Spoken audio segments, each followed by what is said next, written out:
So DOMS, DOMS basically stands for delayed onset of muscular soreness. Okay, and when you're brand new to training, it's kind of one of those things that kind of really hits you in the face, if you will, in the sense of all of a sudden you are super sore and you're kind of finding muscles in your body that you've never known existed. Okay.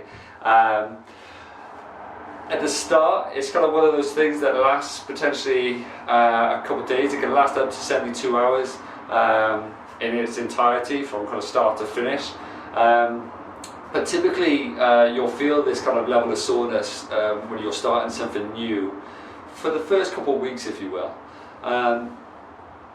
It isn't necessarily a sign of a great workout, okay? And that's kind of one of those things that after a few weeks, all of a sudden you're like, I'm not getting sore anymore, I must not be working hard enough.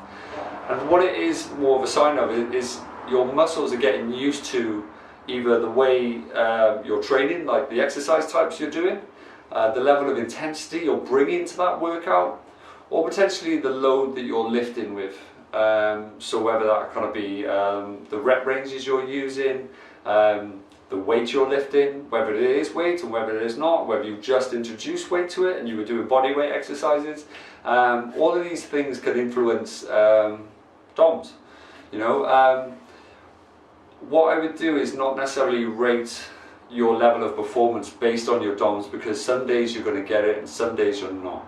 Okay, and it all comes down to how tired you are, both before, during and after, your level of nutrition and hydration, and where that is. Are you recovering enough between sessions?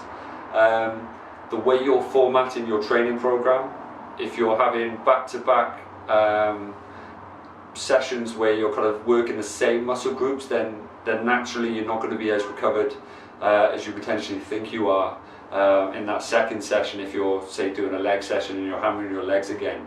And what you kind of really got to ask is, what is the purpose of your training sessions? What's the purpose of each exercise? The purpose of your rep ranges and the load that you're performing those rep ranges under. As long as you can understand why you're doing something, or if you're working with a coach, why they are prescribing something, and they should be able to answer that each and every time with every single thing that they're prescribing to you.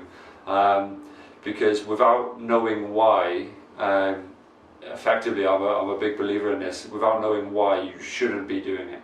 You know, so treat your training and your progression of your training with those type of measures. Are you progressing? Are you getting technically better at the type of things that you're working with? So if you're weightlifting, are your lifts getting better? Are you going closer to a perfect technique? If you're running, what's your running technique like? Everybody kind of gets up and goes running, and nobody really does any kind of running technique work. But that's the biggest thing in kind of improving your performance. Riding a bike, a lot of us have kind of done it as a child. So as an adult, we get on our bikes and we go off to do our triathlons. Yet, how many of us have actually done technical work on a bike? You know, how are we looking at those type of things?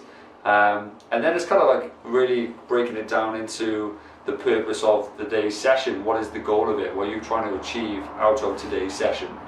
Measure and kind of really use those as measurements for success and performance, as opposed to that kind of DOMS and soreness. Use those as kind of monitors on how well you should recover, and actively start investing in your recovery. So are you foam rolling? Are you stretching? Are you doing mobility work before your sessions? Are you invested in kind of cryotherapy, so ice baths and kind of ice therapy, heat therapy? How well are you looking at after your muscles? Are you using compression clothing? Are you kind of doing all these things? Are you looking at nutrition, hydration? These things are going to be better for you than looking at DOMS, okay?